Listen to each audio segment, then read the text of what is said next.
Ante todo, muchas gracias a los asistentes por estar en nuestra sala. Sé que es una hora muy vespertina, comenzamos este congreso hoy concretamente, pero tenemos que romper el juego por algún sitio.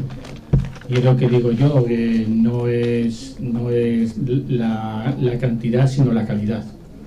Y la calidad es que estamos aquí hace 5 años, FARPE y Fundaluce, hace 5 años está aquí haciendo actos y presentando salas de información con diferentes especialistas en oftalmología, y esto es un grado. Agradecer a los excelentes doctores de los diferentes hospitales de referencia y al departamento de Redisec y Funcis, los cuales son del Servicio Canario de Salud, que llevamos 4 años implantando el pionero protocolo de distrofias de retina en estos 4 hospitales de la red sanitaria del Servicio Canario de Salud.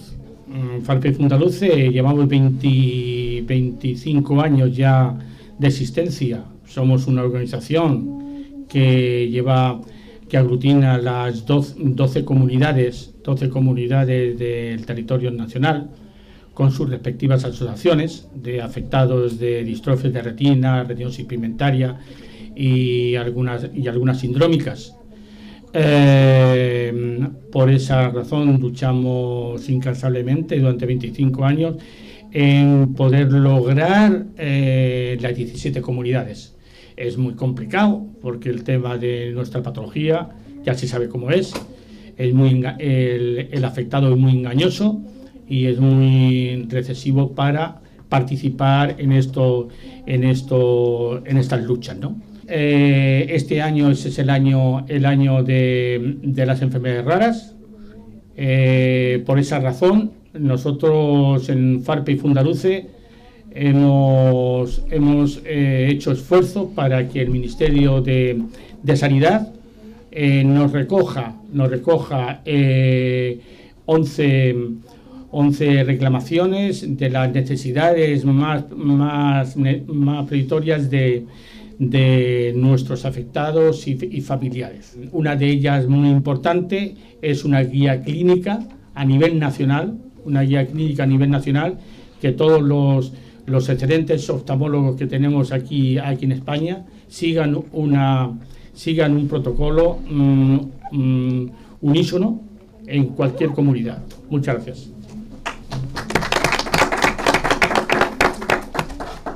Las distrofias retinianas o heredodegeneraciones retinianas, como su nombre indica, tienen una parte hereditaria y una parte degenerativa. Dentro de las distrofias retinianas tenemos muchas enfermedades, como pueden ver aquí. Entre ellas la principal es la retinosis pigmentaria, pero también en la infantil es el Leber, también está el Stargardt, distrofias de conos, la vitroretinopatía sudativa, el fundus flavus maculatus, etcétera, etcétera. Y todavía hay muchas más dentro de las distrofias retinianas. No es una enfermedad rara por su prevalencia, pues se consideran enfermedades raras aquellas enfermedades que se dan muy pocos casos en el mundo, pero aparte de no ser muy frecuente, pues estamos por debajo de la mayoría de las enfermedades que actualmente no tienen enfermedades. Si es una enfermedad con una larga patología, un diagnóstico que es a veces no insidioso, pero sí pesado, y una variedad de tratamientos, como veremos, porque no tenemos un tratamiento específico actualmente. Comprende un grupo de enfermedades hereditarias, donde su afectación principal es la degeneración de los fotorreceptores y del epitelio pigmentario de la retina. Hay gente que habla de retinitis, no es la palabra digamos actual, pues no es una inflamación, es una degeneración, sería retinosis pigmentaria o heredodegeneraciones no inflamatorias. La ceguera nocturna es uno de los primeros síntomas, pero son muy pocos los pacientes que se dan cuenta, sobre todo cuando empiezan desde pequeños. Se van adaptando a esa situación y ellos consideran que el resto de sus ciudadanos que están alrededor ven de la misma forma. Por tanto, muchas veces pasa desapercibida. La disminución del campo visual, que lo tienen alterado generalmente entre 30 y 50 grados periféricos, tampoco se dan cuenta. Es decir, llega un momento que se considera que son pacientes torpes, tropieza con la puerta, tira el vaso que tiene al lado, pone la botella fuera de su sitio. Es decir, y se considera más que es por torpeza, pero no, es porque no tiene campo visual para ello. Ese campo visual llega a la periferia y se quedan con una isla central que le permite tener visiones de la unidad de 20/20 y que en los casos graves llegan a perderla.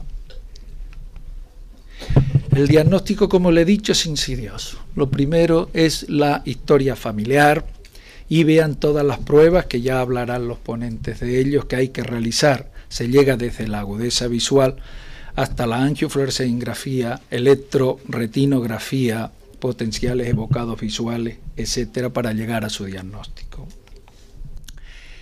Como dijo don Germán, él fue el que tuvo la iniciativa de que nos reuniésemos para formar el protocolo para diagnóstico y seguimiento de las distrofias hereditarias de retina de la Comunidad Autónoma de Canarias. Esto hace ya 5 o 6 años que nos reunimos, estando don Víctor Naranjo de director general de programas asistenciales.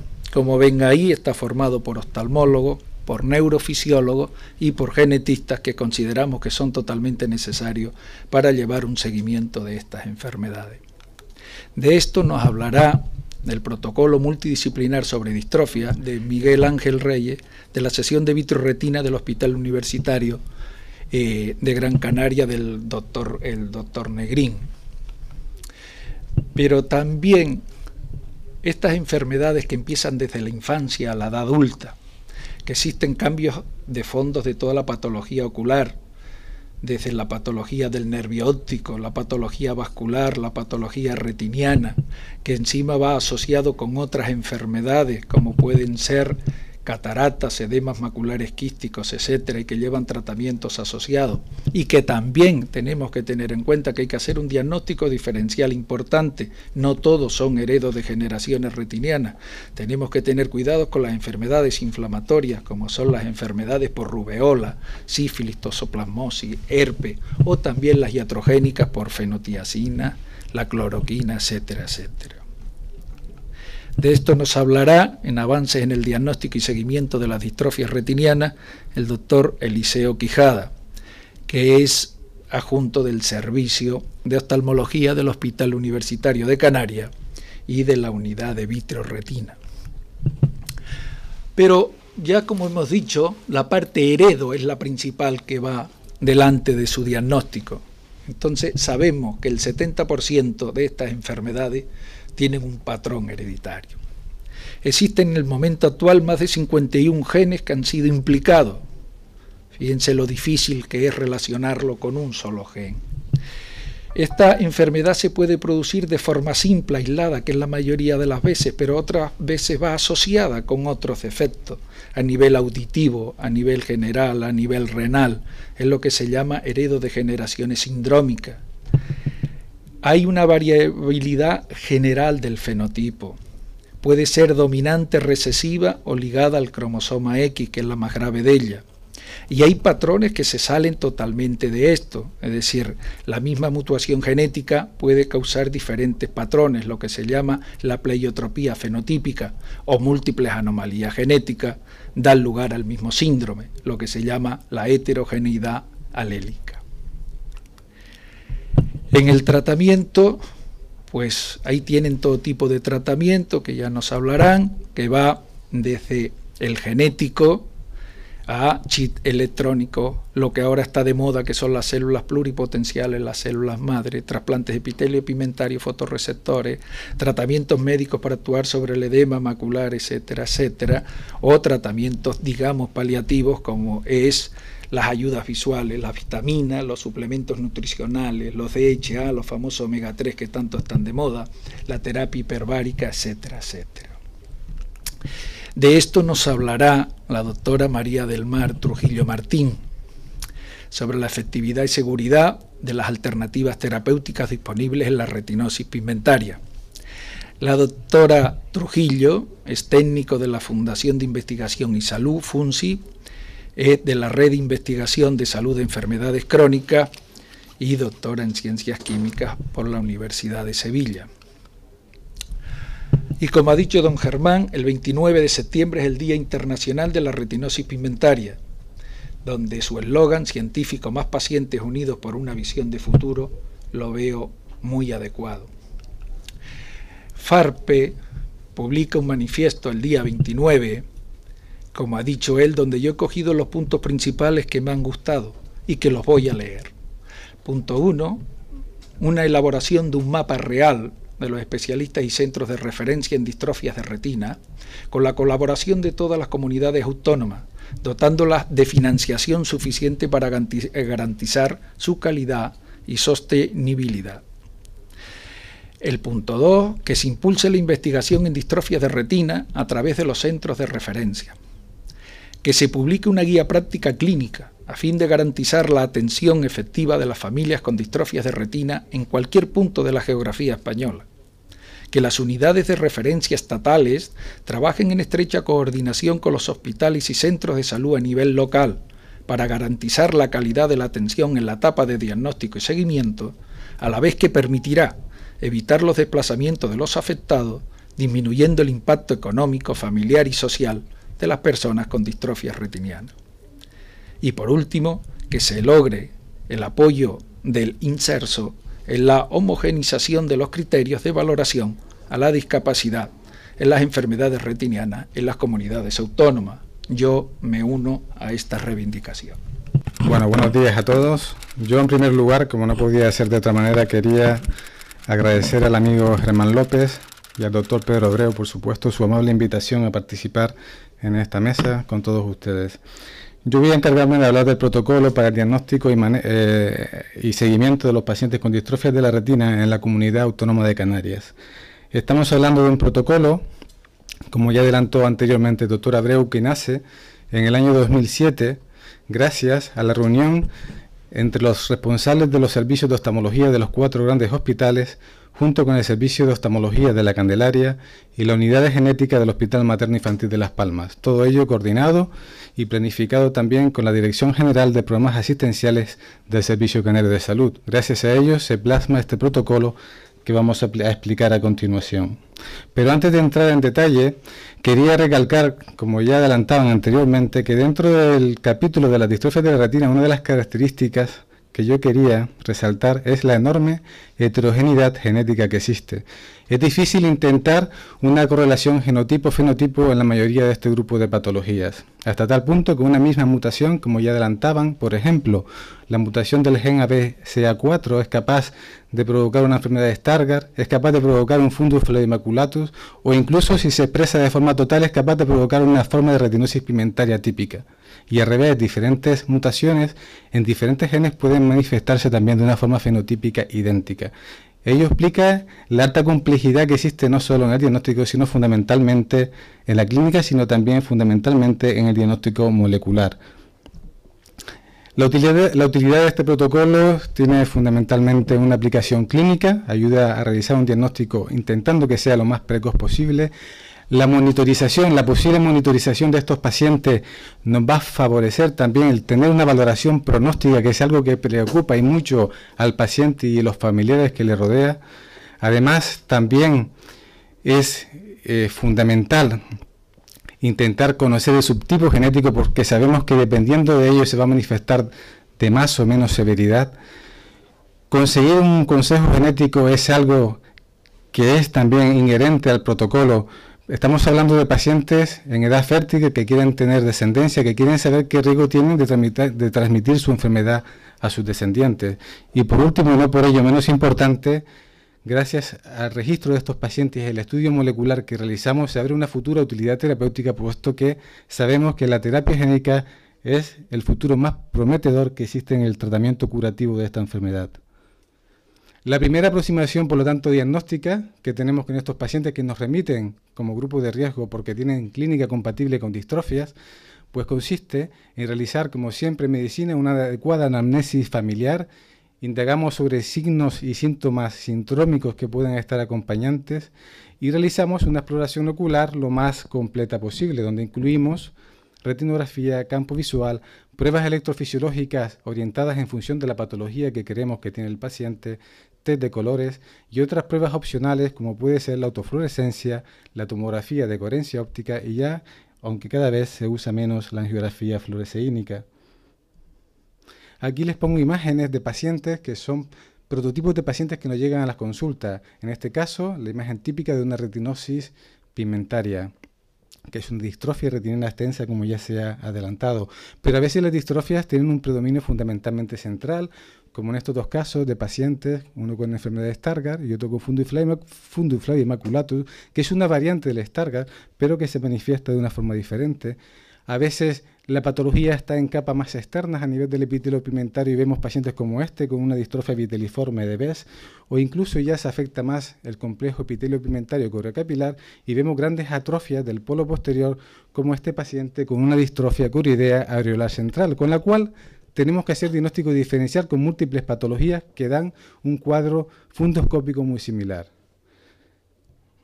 La primera revisión la hacemos 6 meses después en aquellos casos que hemos considerado compatibles y en los no concluyentes volvemos a repetir la misma exploración, incluso en las pruebas electrofisiológicas. Queremos estar seguros de si el paciente tiene o no una enfermedad que es muy importante diagnosticar antes de decírselo. Y si las pruebas son negativas o no son concluyentes, en ese caso sí sacamos al paciente del protocolo. La segunda revisión la haremos 1 año después de la primera. En este caso solo repetimos agudeza visual, campo visual y retinografía con la intención de monitorizar y ver si la enfermedad está progresando más o menos rápida. Y las siguientes revisiones las realizamos con carácter bianual. En la primera bianualidad repetiremos el protocolo inicial del que hablamos anteriormente y en la segunda bianualidad incluimos solo agudeza visual, retinografía y campo visual. La cadencia de las revisiones lógicamente cambiará en función de la necesidad que considere el oftalmólogo, según la patología que se trate y sobre todo según las complicaciones oculares asociadas que, como también ya se ha adelantado, por ejemplo en la retinosis pigmentaria, no es de extrañar que encontremos también que puede haber catarata, glaucoma o edema macular quístico y por lo tanto requiere un seguimiento especial. El electroretinograma es la principal prueba quizás electrofisiológica dentro del protocolo, la cual además nos ayuda a poder realizar un diagnóstico en formas precoces donde incluso la imagen fundoscópica todavía no es evidente. Entendemos que 2 pruebas patológicas debemos considerarla como prueba concluyente de la enfermedad y al revés, 2 pruebas que sean normales descarta alguna distrofia, por ejemplo la retinosis pigmentaria, y son pacientes que por lo tanto deben de salir del protocolo de seguimiento. Y consideración especial merece la importancia y la función de la unidad de genética. Nosotros enviamos todas las posibles distrofias de la retina siempre que tenga una orientación diagnóstica clara a la unidad de genética. Enviamos al paciente con un protocolo de recogida de datos que aporta el paciente, pero que se ha rellenado con la ayuda del oftalmólogo. Esto va a ayudar mucho al genetista a poder orientar el estudio. ¿Y qué es lo que hace el genetista en su consulta de genética? En este caso, en el Hospital Materno Infantil de Las Palmas. Pues realiza una historia clínica indagando sobre todo la anamnesis familiar para realizar una encuesta fundamentalmente epidemiológica de la patología en la familia. Intenta conseguir realizar un árbol genealógico. Indaga sobre patologías interrecurrentes a fin de poder saber si existe o no una forma sindrómica y en cuyo caso realizar el estudio sindrómico adecuado.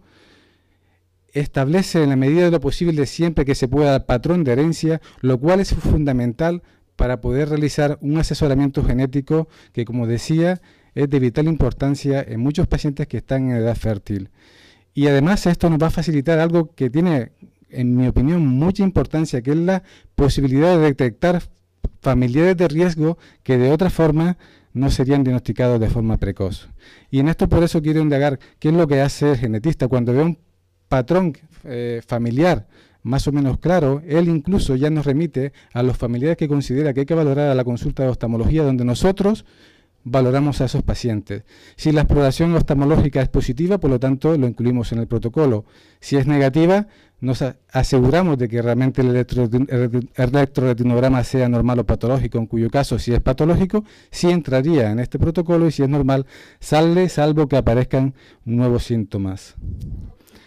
Importantísimo, y desde el punto de vista médico creo que lo que más quizás nos interesa a los oftalmólogos es la posibilidad de hacer una caracterización molecular de esta patología.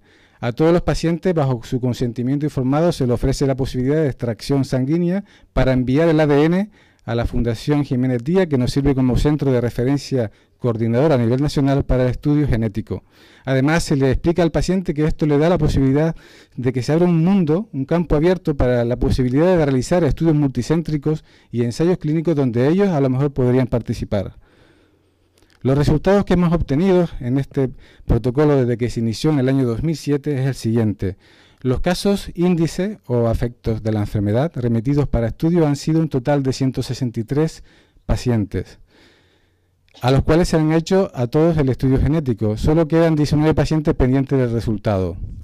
En cuanto a las familias caracterizadas genéticamente, es decir, conocemos cuál es la mutación, sabemos dónde está el gen implicado y sabemos la forma de transmisión de la enfermedad en 16 familias, es decir, un 11,11% de los casos estudiados. Podemos decir que no solo se estudia los casos índices, sino también a los familiares. Por lo tanto, el número total de personas atendidas desde que se inició este estudio es de 398 pacientes.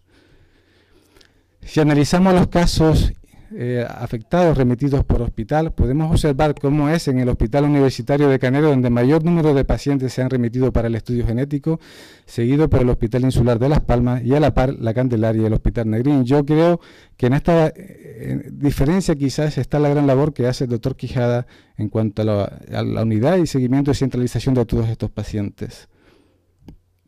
En cuanto a las distrofias caracterizadas genéticamente, observamos que había una familia con una retinosis pigmentaria que se manifestaba de forma autosómica dominante, 7 casos de retinosis pigmentaria autosómica recesiva, un caso de Stargardt, 2 casos de amaurosis congénita de Leber, que como ustedes saben es una forma congénita y grave de retinosis pigmentaria, 2 síndromes de Usher, un caso de distrofia de conos, hubo también un caso de distrofia vitreoretiniana familiar y 4 casos donde solamente se ha podido conseguir la mutación de un alelo, pero falta y se está intentando caracterizar el segundo alelo porque se comporta como una herencia autosómica recesiva.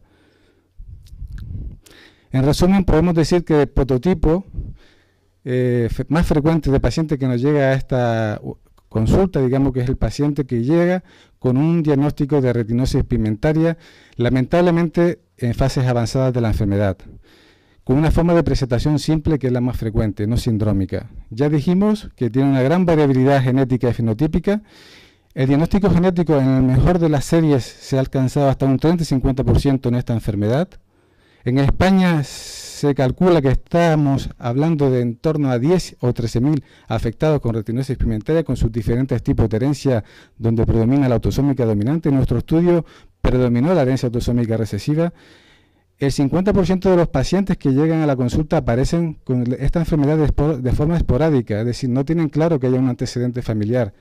En este caso podríamos estar hablando de que exista, por lo tanto, o bien una herencia autosómica recesiva, una herencia ligada al cromosoma X, o bien que se trate de mutaciones de novo, es decir, ese es el primer caso familiar, la cual también esa mutación se puede transmitir a sus descendencias. Lo que pasa es que en estos casos es mucho más difícil llegar al diagnóstico porque normalmente son mutaciones que se desconocen, dónde se encuentran. Por ello, y por todo esto es importante hacer una buena historia familiar y explorar a las familias como comentaba anteriormente. La clínica también, como ya decía anteriormente el doctor Abreu, son pacientes que llegan en una fase avanzada con ceguera nocturna, con una disminución ya exagerada del campo de visión y agudeza visual. Los signos fundoscópicos típicos de la tríada clásica de la retinosis pigmentaria que no vamos a comentar, pero hay otros hallazgos que también a veces se asocian a esta enfermedad como miopía, glaucoma, catarata o edema quístico. Solo un 15% de estos pacientes van a tener una forma sindrómica y dentro de la forma sindrómica la más frecuente que vemos es la del síndrome de Usher, que como ustedes saben se asocia a sordera. Y es importante realizar este diagnóstico porque cogido en formas tempranas de la enfermedad, el implante coclear sabemos que tiene muy buen resultado. También hay otras formas sindrómicas como el síndrome de Bardet-Biedl o otras alteraciones endocrinológicas o metabólicas, las cuales también hay que diagnosticar, puesto que pueden tener un tratamiento preventivo y específico a fin de evitar que se acelere la enfermedad en estos casos. Y yo ya simplemente voy a terminar con esta diapositiva, que para mí y para los pacientes posiblemente sea la más importante, porque es lo que ellos te preguntan cada vez que vienen a la consulta. Bueno, doctor, ¿qué tratamiento hay? ¿Qué me ofrece usted aparte de lo que ya hemos dicho del consejo genético, de las medidas dietéticas? Sabemos que hay algunos ensayos donde ya se adelantó que ciertos suplementos alimenticios pueden retrasar la evolución de la enfermedad, pero bueno, eso no, al paciente no lo convence. Yo insisto, y por eso la importancia de este protocolo, y se lo intento explicar al paciente, que el futuro de esta enfermedad está en poder realizar terapia genética. Hay una mutación en un gen que no codifica una proteína o que la codifica mal, y que por lo tanto hasta que no consigamos reemplazar eso, y si es posible en fases precoces, no vamos a solucionar la enfermedad. Y por eso es importante caracterizar molecularmente la patología que tratamos. Y por eso es importante que el paciente se haga el estudio. Actualmente, y esto en cierta manera alegra a los pacientes, se están haciendo más de 150 ensayos con diferentes terapias. No solo terapia génica, donde ya se hace terapia, hay ensayos de terapia génica para amaurosis congénita de Leber, donde parece que estamos obteniendo los mejores resultados en enfermedades Stargardt, en retinosquisis y en otras enfermedades también, distróficas de la retina. También hay ensayos donde se está inyectando factores neurotróficos para intentar, digamos, como factores de crecimiento, retrasar la muerte celular. Yo entiendo que de esto también hablará posteriormente con evidencia de la doctora, por lo cual no me voy a profundizar más en ello. Y simplemente también recordarles a los pacientes que también la terapia celular es una terapia posiblemente combinada con los anteriores, que va a tener futuro, sobre todo en aquellos pacientes donde ya la degeneración retiniana está establecida, y por lo tanto la terapia génica no va a ser la solución definitiva, puesto que ya hay un daño anatómico que también habría que restaurar. Y yo simplemente con esto creo que he terminado, y nada, y agradecer nuevamente a todos por su atención. Buenos días a todos.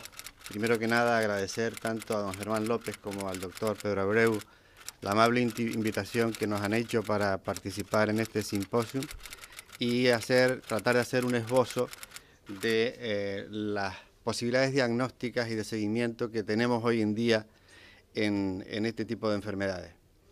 Evidentemente, tratar de hablar en 20 minutos, para de no ser pesados, del diagnóstico de todas las enfermedades hereditarias de la retina, sería una tarea, al menos para mí, imposible, porque tenemos enfermedades que ya pueden cursar con ceguera nocturna y son múltiples, otras que afectan primariamente a los conos, otras que son alteraciones vitreoretinianas, otras que son distrofias maculares puras, y se me hace, ya digo, imposible hablar de todo esto en tan poco tiempo. Por lo tanto, a fuer de ser sintético, yo he decidido, en convenio con el doctor Abreu, de centrar nuestra disertación en los aspectos diagnósticos de la retinosis pigmentaria. ¿Por qué? Pues porque es el paradigma de la enfermedad retiniana heredodegenerativa más frecuente, más conocida y con la que se pueden conseguir mejores logros diagnósticos. ¿Por qué? Pues porque tiene una clínica muy fácilmente perceptible, es decir, la nictalopía, el paciente entra por la puerta y te la cuenta, o te la cuenta el familiar porque lo perciben. Otras veces es una nictalopía que está camuflada en una torpeza, como decía el doctor Abreu, pero que si buscas un poco en la anamnesis te das cuenta que realmente es una nictalopía, que es uno de los primeros síntomas que aparece, y puede aparecer ya desde la primera década de la vida, aunque por esos aspectos de que consideran que el niño es torpe, puede pasar desapercibido durante largo tiempo. Otra de las cosas de las que ya también se ha hablado aquí es que puede presentarse, o se presenta de hecho, una importante retracción del campo visual, que empieza afectando a la periferia y que puede pasar desapercibida hasta que el paciente no tiene una pérdida superior a los 50 grados centrales, a los 50 grados periféricos. Asimismo, puede haber también una alteración en la visión del color, puede el paciente referirnos sensación de fotopsia, o puede también contarnos un cuadro asociado de cefalea. Síntomas que pueden ir en toda su cantidad unidos, o pueden ir aislados, pero siempre alguno de ellos estará presente en un diagnóstico de este tipo. ¿Y qué signos encontramos nosotros en la exploración? Pues nos podemos encontrar signos básicamente retinianos, como es evidente, como por ejemplo le puede ser la palidez del nervio óptico, es una palidez, una atrofia importante con una gliosis de disco, o puede haber también drusas en el nervio óptico cuando tenemos un problema de metabolismo en el transporte axonal. Otras veces nos encontramos con alteraciones específicas del EPR, como las típicas espículas, esos acúmulos de pigmento en los espacios intersticiales perivasculares. Podemos encontrarnos con problemas de atrofia del acorio capilar o pigmentaciones anómalas que vienen hacia la superficie en un proceso degenerativo de estos fotorreceptores que han muerto. Asimismo, nos podemos encontrar también, como se ha citado antes, como ha notado el doctor Reyes, pues con cataratas, sobre todo de tipo subcapsular posterior, y que tiene una incidencia aumentada básicamente en aquella variedad de retinosis pigmentaria autosómica dominante. También así nos podemos encontrar alteraciones vítreas, principalmente con alteraciones del vítreo, con problemas de desprendimiento del vítreo posterior.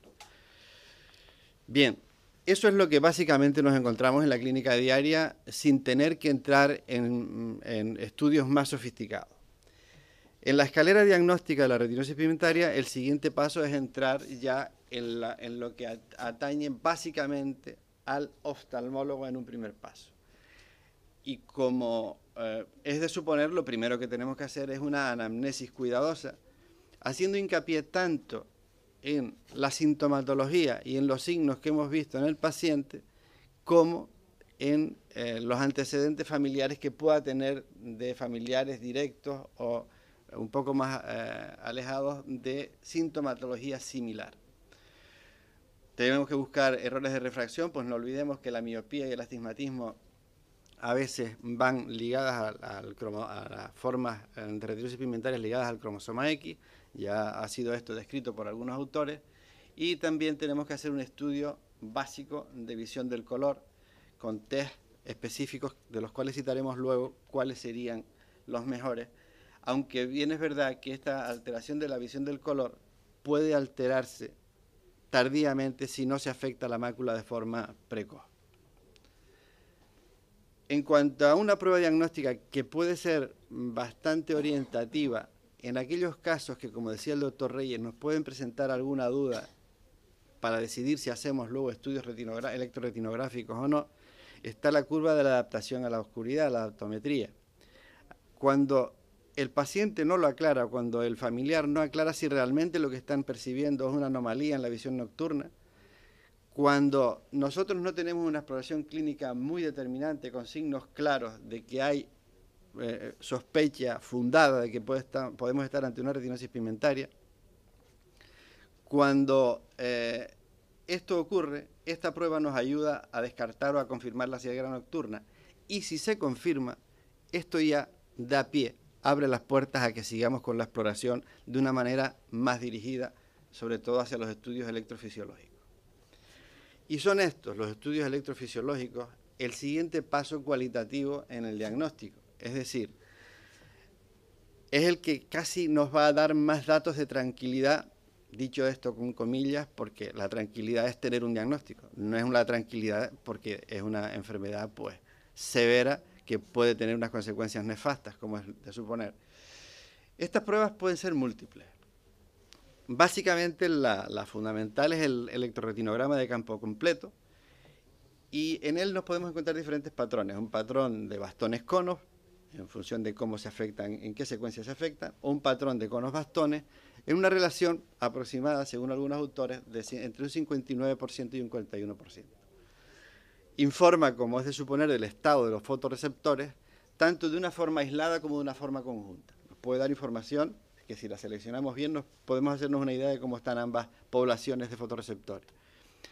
Y en cambio, además, nos puede dar signos diagnósticos que pueden preceder a los clínicos, sobre todo en aquellas modalidades, aquel tipo de enfermo que tiene una afectación ligada al cromosoma X, o en aquellas formas autosómico-recesivas, las manifestaciones electroretinográficas pueden ser muy precoces.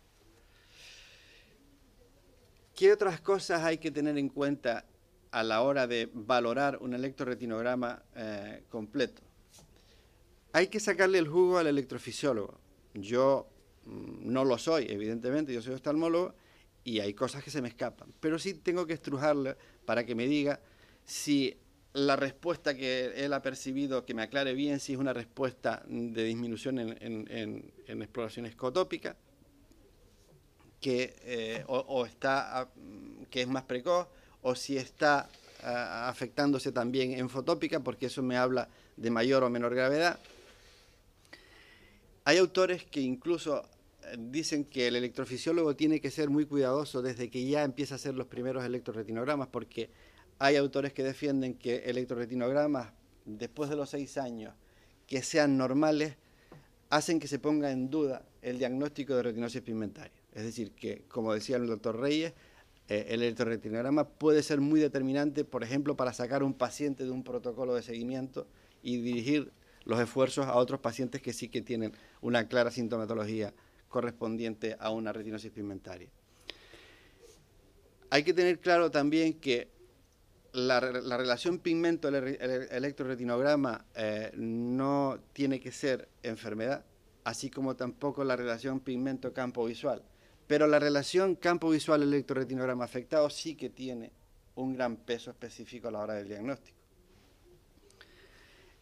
Es un diagnóstico que además nos permite ver que hay una afectación mendeliana, es decir, que sigue leyes genéticas según las cuales en aquellos portadores obligados, como por ejemplo las formas ligadas al sexo, hay disminución de la amplitud y de la latencia de la onda del electroretinograma, siendo además algunas veces normales en estadios avanzados de formas recesivas.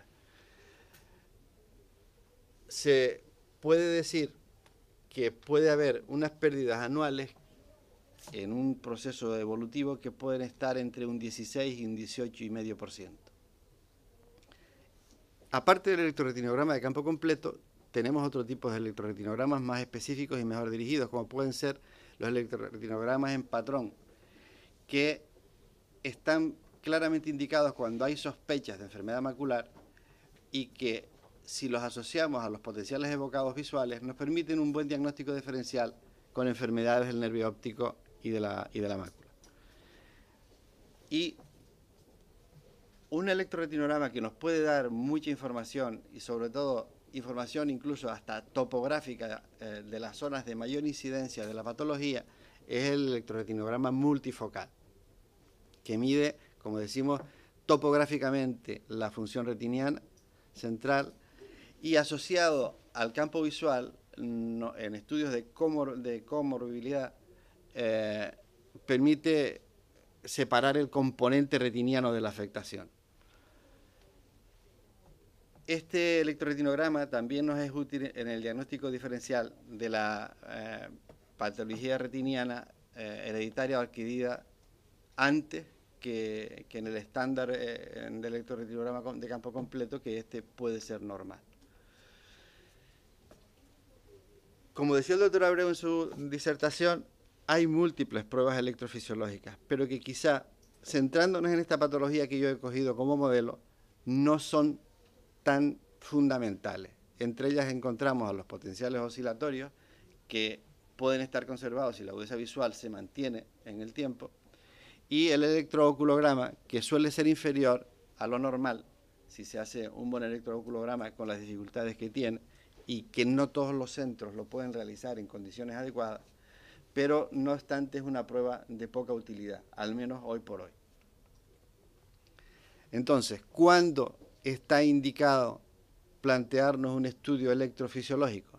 Pues cuando necesitamos confirmar o descartar o realizar un diagnóstico de una enfermedad de este tipo, para conseguir despistaje de simuladores, que los hay, para identificar a aquellos portadores que no han tenido clínica, pero que tienen familiares directos y que entonces hay que hacer una labor de screening preventiva y de poder luego dar un consejo genético.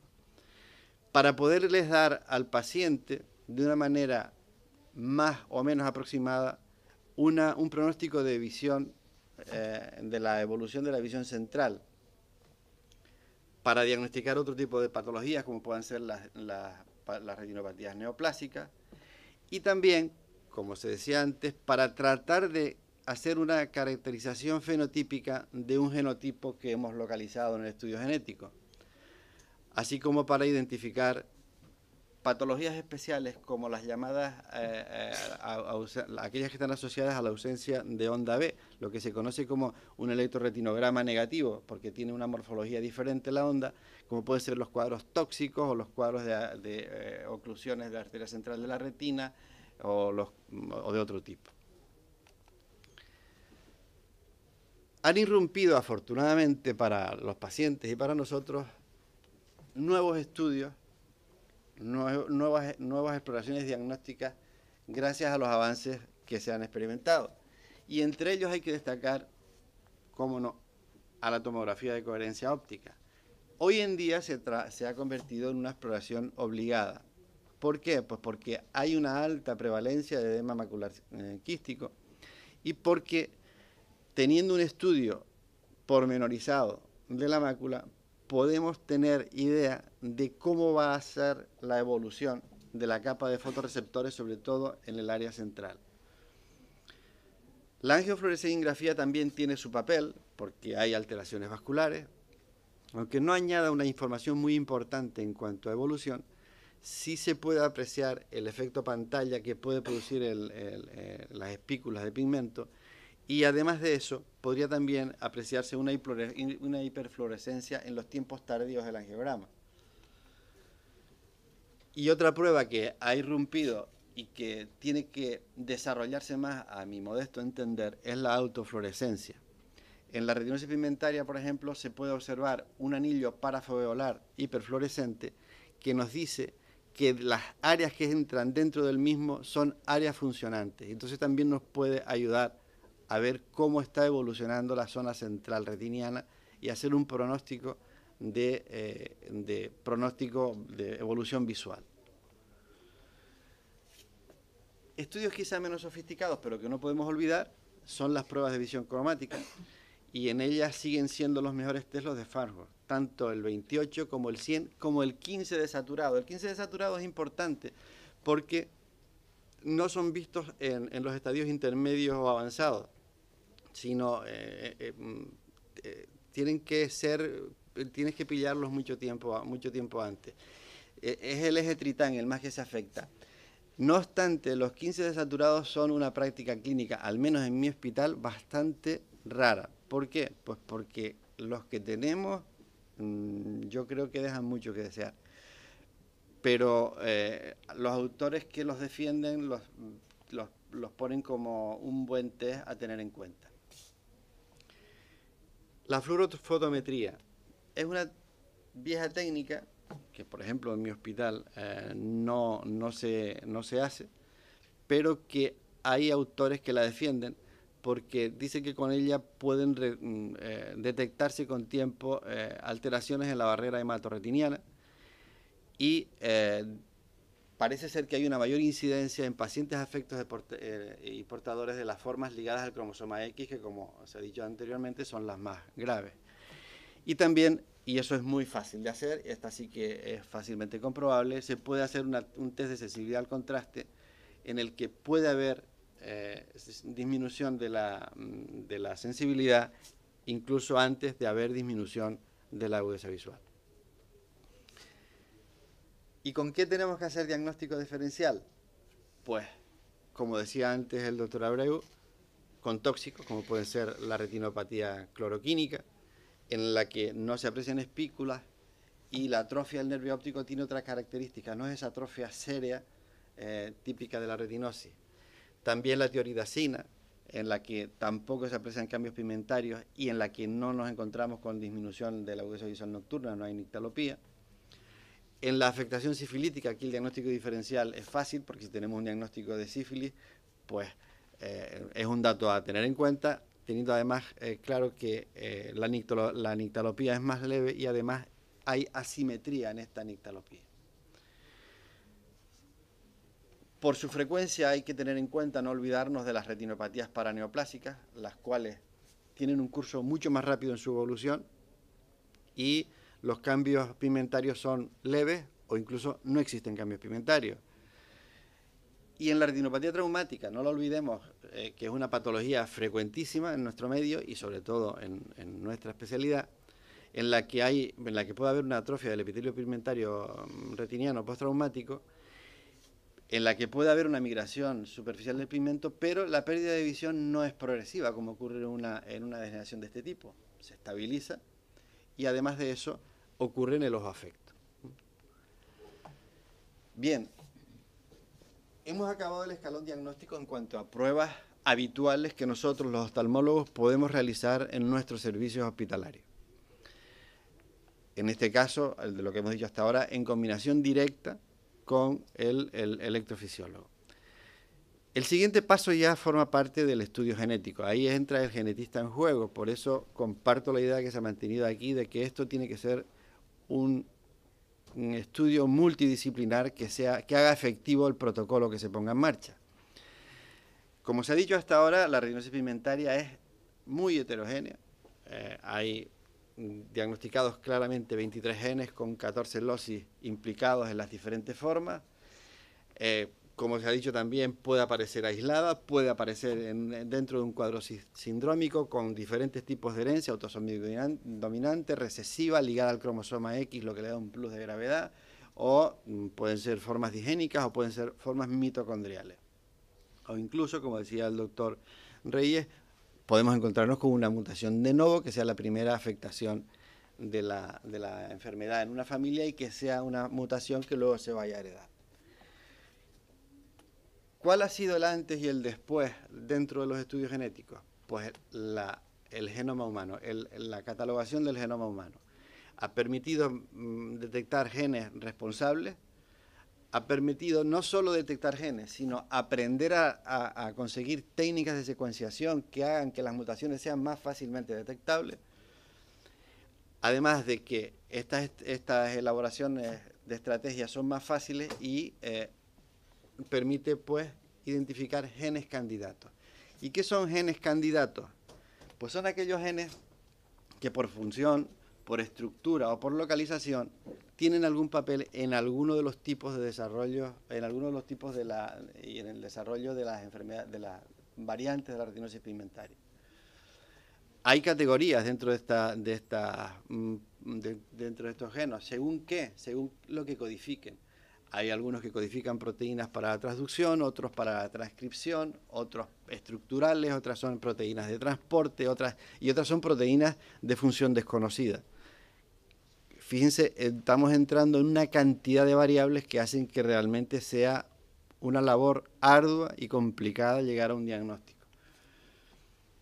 Como ejemplos de genes, pues el de la rodopsina, que ya se aisló en el 1990, que es el más frecuente, que tiene 7 dominios transmembrana, que tiene un dominio citoplasmático, que tiene otro dominio intradiscal y, como es lógico, según la localización de la mutación, la expresión fenotípica será más o menos grave. Y de estas hay 100 mutaciones, la mayoría asociadas a formas autosómicos dominantes, como hay algunos autores que han descrito.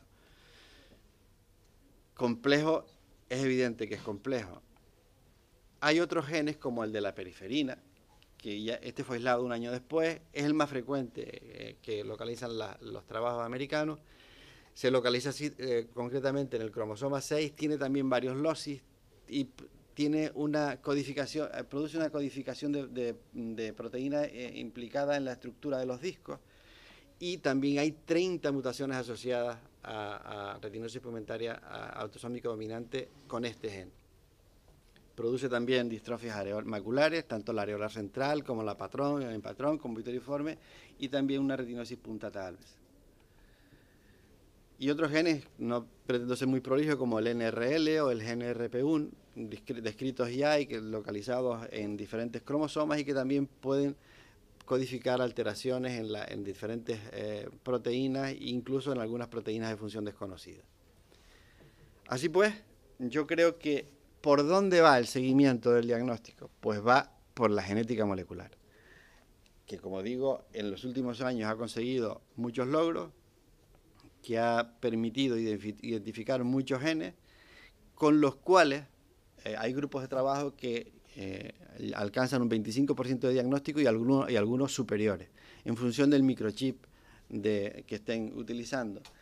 Y es básico para lo que hoy por hoy podemos permitirnos y que es importante desde el punto de vista social y sociosanitario, que es dar consejo genético y dar pronóstico visual al paciente afecto. Por ejemplo, en las mujeres portadoras de formas ligadas al cromosoma X, donde podemos encontrarnos que el consejo genético es fundamental, sobre todo cuando ya tenemos pacientes filiadas o portadoras, y teniendo en cuenta que cuando hay pacientes heterocigotos tenemos también hallazgos oftalmoscópicos como el famoso reflejo tapetal o las pruebas electrofisiológicas que pueden ser patológicas según los autores entre un 50 y un 96%. Teniendo cuidado con la miopía, que a veces, como decíamos en un principio, nos puede enmascarar un diagnóstico y hacerlo pasar desapercibido. Así, a nosotros cuando nos llega entonces el paciente y hemos hecho el estudio diagnóstico, tenemos que plantearlos, bueno, ¿lo mando o no lo mando? ¿Cuándo lo mando? Pues como decía antes el doctor Reyes, hay que tener claro cuándo hay que seguir un protocolo, y en este caso es recomendable mandarlo en los casos infantiles para tener un pronóstico y para que sus padres sepan, si se consigue identificar la mutación, si pueden tener más hijos con la tranquilidad de que puedan estar o no afectados. En los casos no esporádicos también se puede dar un consejo genético, se pueden identificar pacientes de riesgo y se pueden identificar pacientes portadores capaces de transmitirlo. ¿Cuándo? Pues también, como se decía anteriormente, en los casos sindrómicos, evidentemente, cuando hay que confirmar o descartar la afectación de otros órganos, o en aquellos casos poco claros en los que, si bien es verdad que los estudios electroretinográficos son determinantes, puede haber a lo mejor cierta variabilidad en la expresión fenotípica y entonces a lo mejor no queda más remedio que tratar de confirmar genéticamente el cuadro. Evidentemente en la enfermedad de Stargardt, por lo que se ha comentado antes, porque incluso ya hay opciones que pueden hablar de terapéuticas más o menos efectivas, y ante sospechas de mutaciones específicas. ¿Y hacia dónde tendríamos que ir?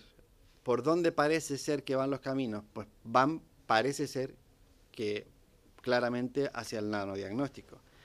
Es decir, hacia el uso de biomarcadores de moléculas que están relacionadas con la enfermedad, que buscan unos diagnósticos que pueden ser más precoces, que pueden ser de mayor resolución y de mayor sensibilidad, usando tanto nano como micropartículas de dispositivos fluídicos y permitiendo usar partículas cuánticas capaces de regular por ondas de absorción y emisión para reconocer cuáles son esas partículas, esas moléculas patológicas que puedan estar condicionando el desarrollo de una enfermedad genética. Es complejo y todavía tenemos muchas cosas en pañales, pero creo que puertas abiertas a la esperanza hay, y desde luego nosotros de lo que nos tenemos que preocupar es tratar de abrirlas más, porque es lo que va en beneficio de nuestros pacientes. Sin más, gracias.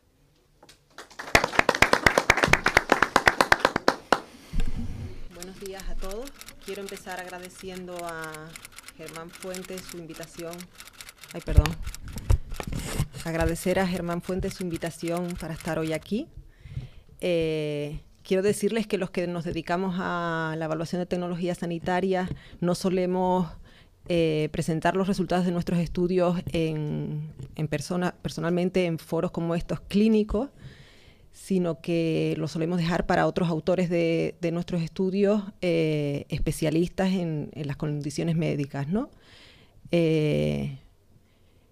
Nuestros foros son más metodológicos, pero bueno, Germán me ha invitado, estoy encantada de estar aquí, pero bueno, se los digo para que no sean demasiado crueles conmigo. Por ponerles un poco en contexto, trabajo en el servicio de evaluación de los servicios centrales del Servicio Canario de la Salud, donde llevamos a cabo una extensa actividad investigadora en servicios de salud, pero de cara al Ministerio funcionamos como una agencia de evaluación de tecnología sanitaria. A través de un convenio que firma el Ministerio a través del Instituto de Salud Carlos III con la Fundación Canaria de Investigación y Salud, nos encarga informes de evaluación de tecnología sanitaria, tanto síntesis de la evidencia, evaluaciones económicas, como guías de práctica clínica. Este estudio fue un encargo del Ministerio por medio de ese convenio.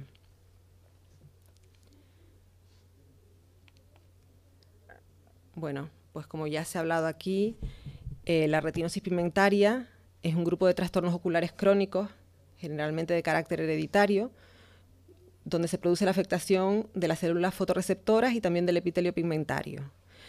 Debido a su baja frecuencia, con una prevalencia que se establece en 3 o 4 casos por cada 10.000 habitantes, es considerada una enfermedad rara, de acuerdo a la definición europea.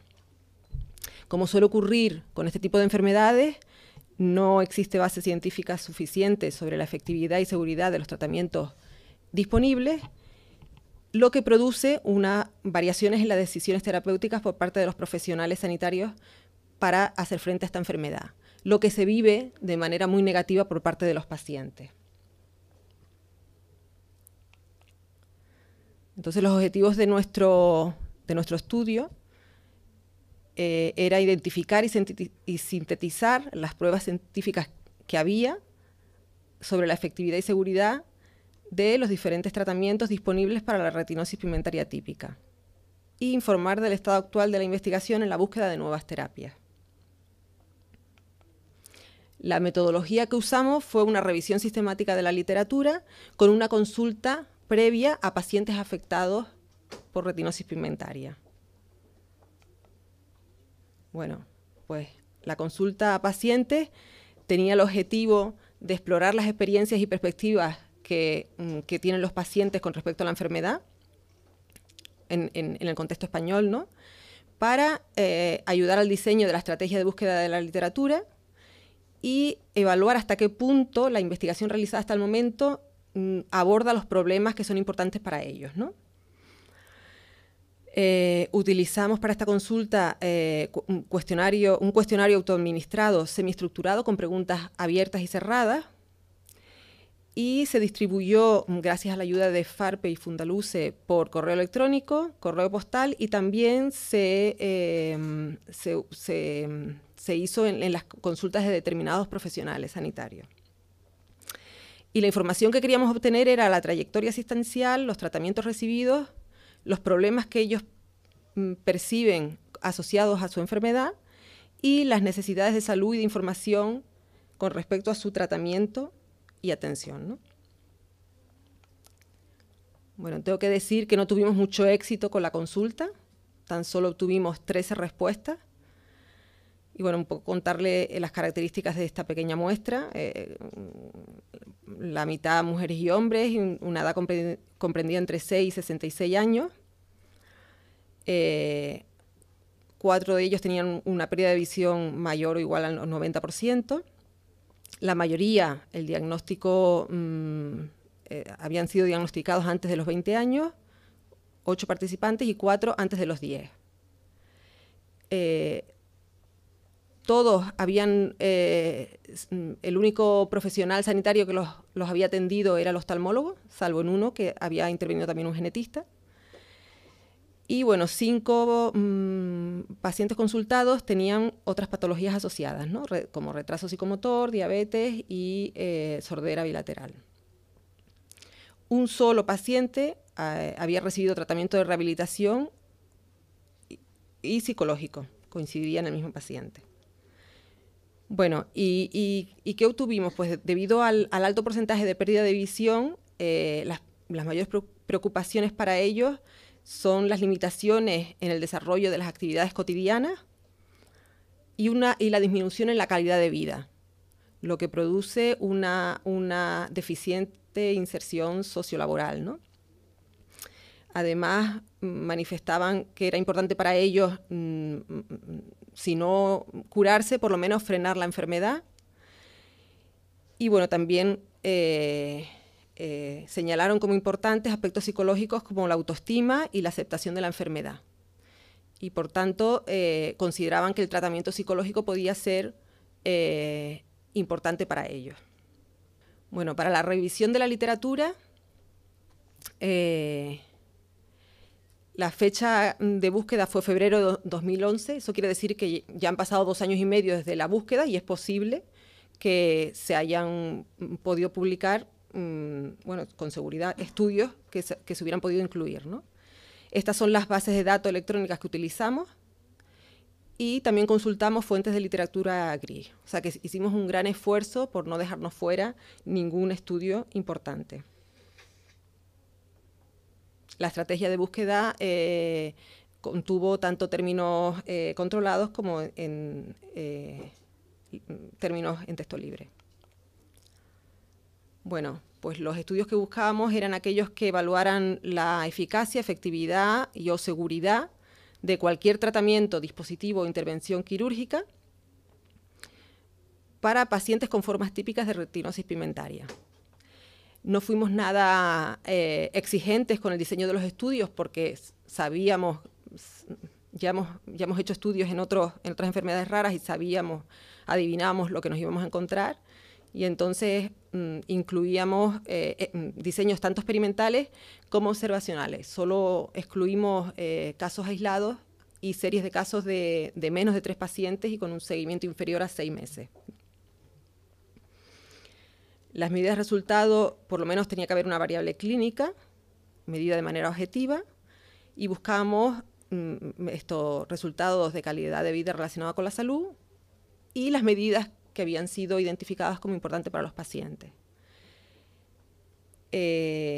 Seleccionamos los estudios publicados en inglés y en español. Evaluamos la calidad solamente de los ensayos clínicos aleatorizados mediante los criterios de la agencia escocesa SIGN y utilizando también la escala numérica de Yadat. Y hicimos una síntesis narrativa con tabulación de resultados debido a la heterogeneidad en cuanto a intervenciones, medidas de resultado y baja calidad de los estudios que nos encontramos. No nos planteamos hacer una síntesis cuantitativa mediante metaanálisis. Bueno, pues ese es el diagrama de flujo de la identificación y selección de estudios. De un total de 2.049 títulos y resúmenes, una vez quitados los duplicados, pudimos incluir, de acuerdo a nuestros criterios de selección, 40 estudios informados en 46 publicaciones, de los cuales solo 10 eran ensayos clínicos aleatorizados. Bueno, en esta tabla se muestra los estudios incluidos según la intervención y el diseño. 24 de los estudios evalúan tratamientos farmacológicos. Los 10 ensayos clínicos aleatorizados son sobre tratamiento farmacológico. Y los demás estudios son sobre otro tipo de terapias como el oxígeno hiperbárico, prótesis, trasplantes de células y tejido y cirugía. La gran mayoría de los estudios, como se puede ver, son estudios observacionales no controlados. No se encontró ningún estudio sobre terapia psicológica o de rehabilitación.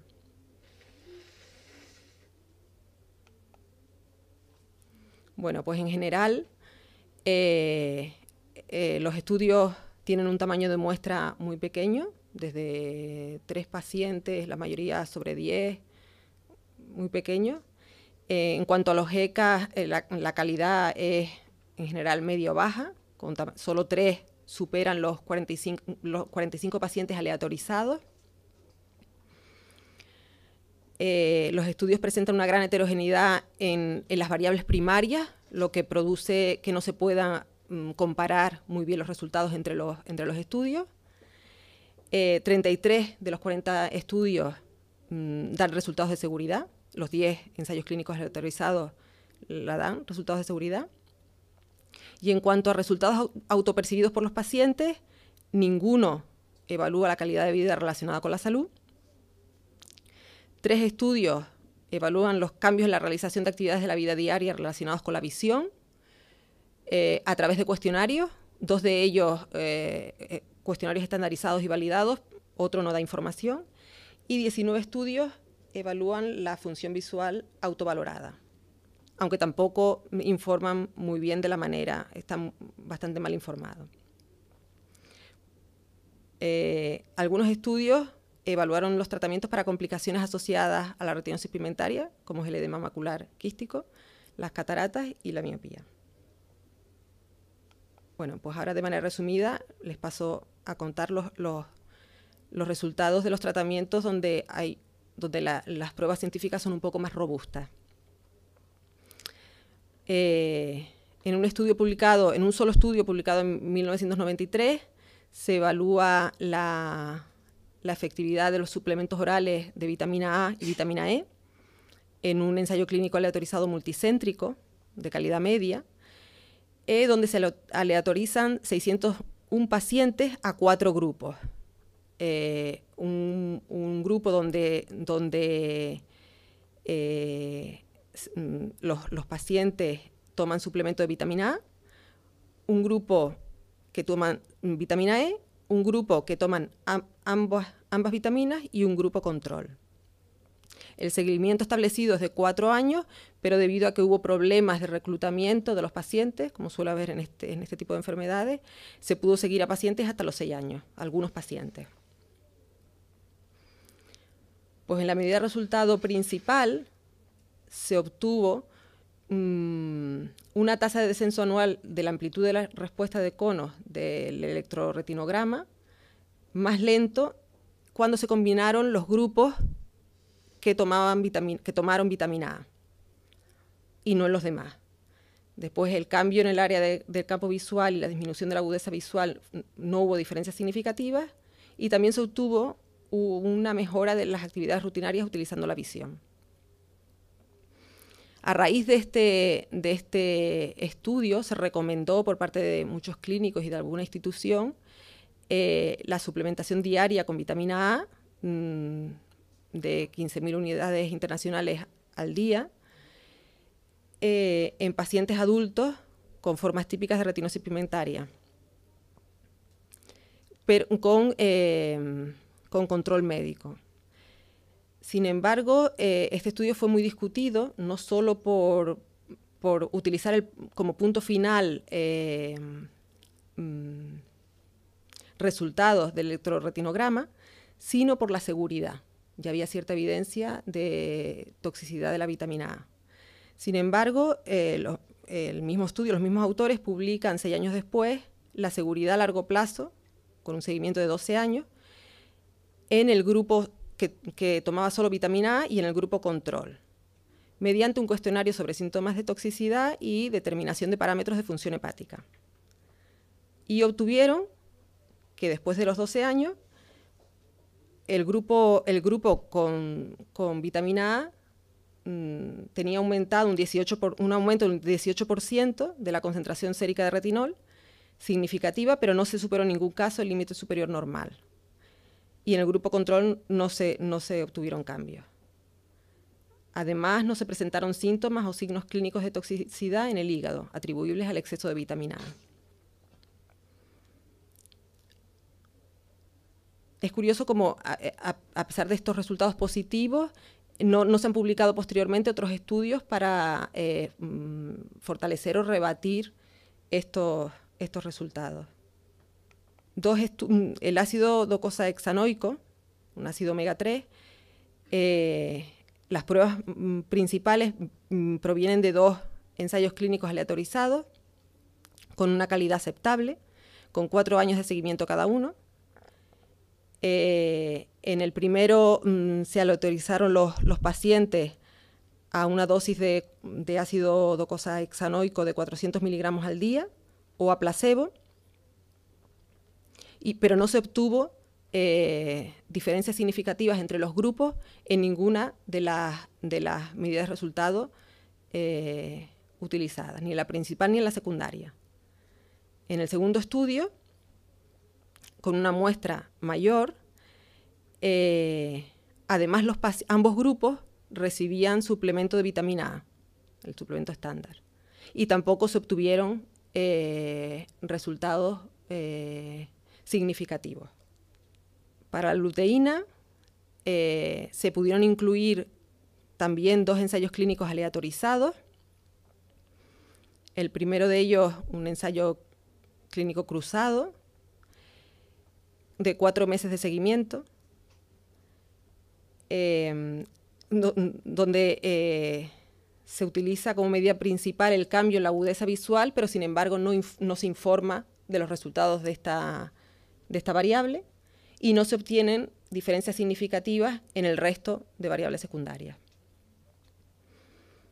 En el segundo ensayo clínico aleatorizado, ensayo multicéntrico, con un seguimiento mayor y una muestra mayor de 240 pacientes, también donde ambos grupos también fueron suplementados con vitamina A. Tampoco se obtiene una diferencia significativa en la variable principal, que era el cambio de la sensibilidad del campo de visión central, pero sí una diferencia significativa a favor del grupo con luteína en la sensibilidad del campo medio periférico. El grupo más amplio de estudios incluidos evaluaba el tratamiento del edema macular quístico asociado a la retinosis pigmentaria mediante inhibidores de la anidrasa carbónica. A pesar de que los tamaños de muestra de estos estudios son pequeños y en general no se realiza tratamiento estadístico de los resultados, se puede decir que se obtienen resultados satisfactorios con la acetosalamida y la metosalamida por vía oral a una dosis de 500 miligramos al día. Sin embargo, también hay indicios de que se pueda producir un rebote al suspender el tratamiento y en cuanto a la seguridad, los efectos secundarios también son comunes, limitando el periodo durante el cual el paciente tolera el medicamento.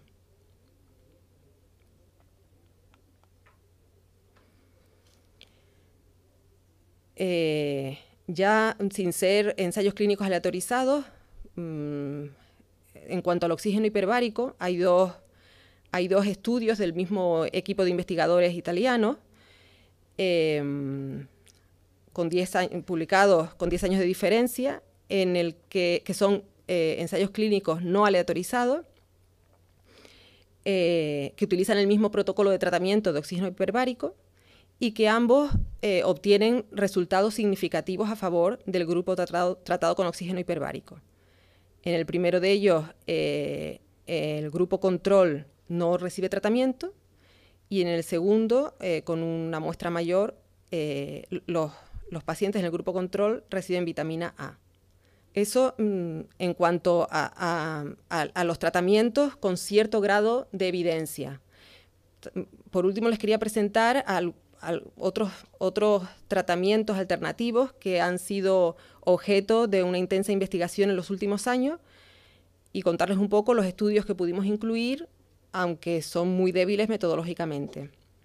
En cuanto al trasplante de células o tejidos, se pudieron incluir 3 estudios con unas muestras muy pequeñas.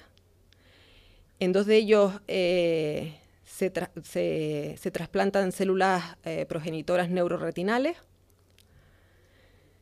y en el otro fotorreceptores de humanos adultos. No se obtienen resultados negativos se interviene un ojo y el contralateral se considera el control. No se obtienen efectos negativos en cuanto a seguridad, pero tampoco los resultados son positivos en la efectividad.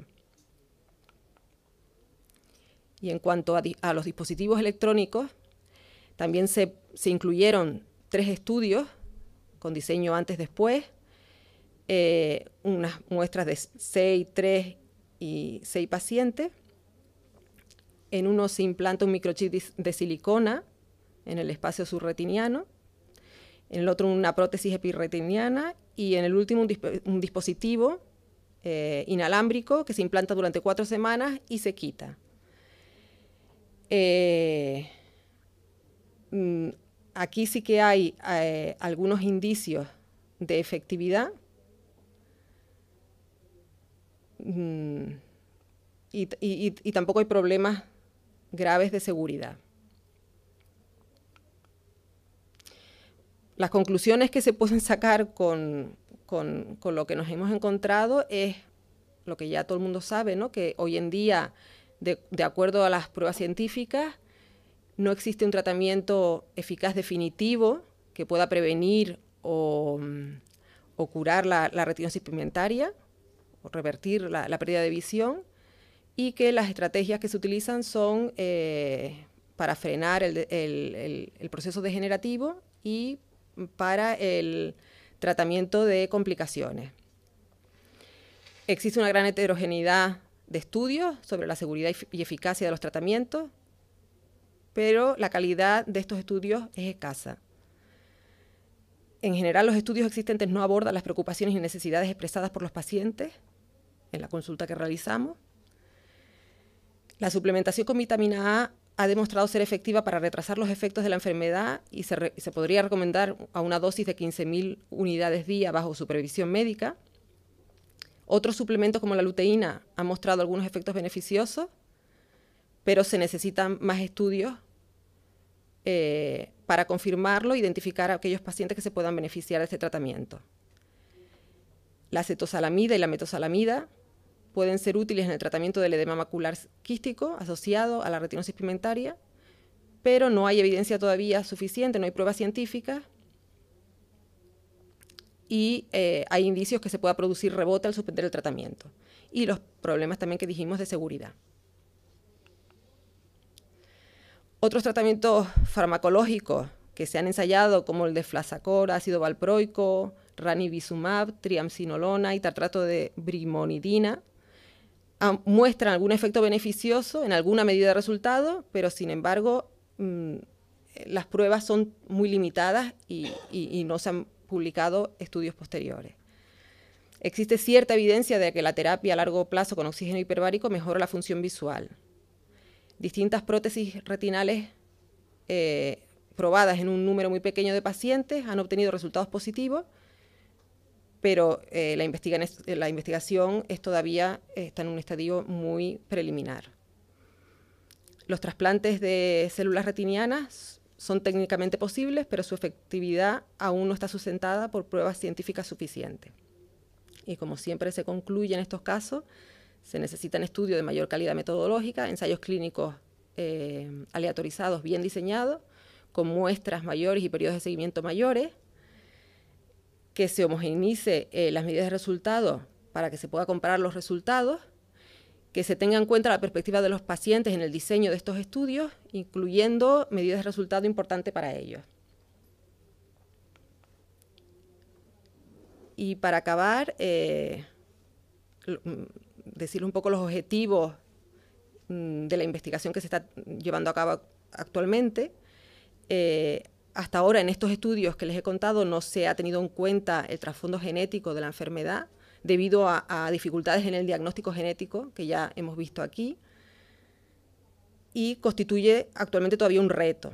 Entonces los objetivos serían la obtención de una herramienta fiable, efectiva y rápida para el diagnóstico genético de todos los pacientes con retinosis pigmentaria, la identificación de los genes aún no conocidos e implicados en la causa de la retinosis pigmentaria, y buscar nuevos tratamientos basados en la nueva tecnología que está disponible, como la optogenética, dispositivos electrónicos, terapia génica y terapia celular con células pluripotentes.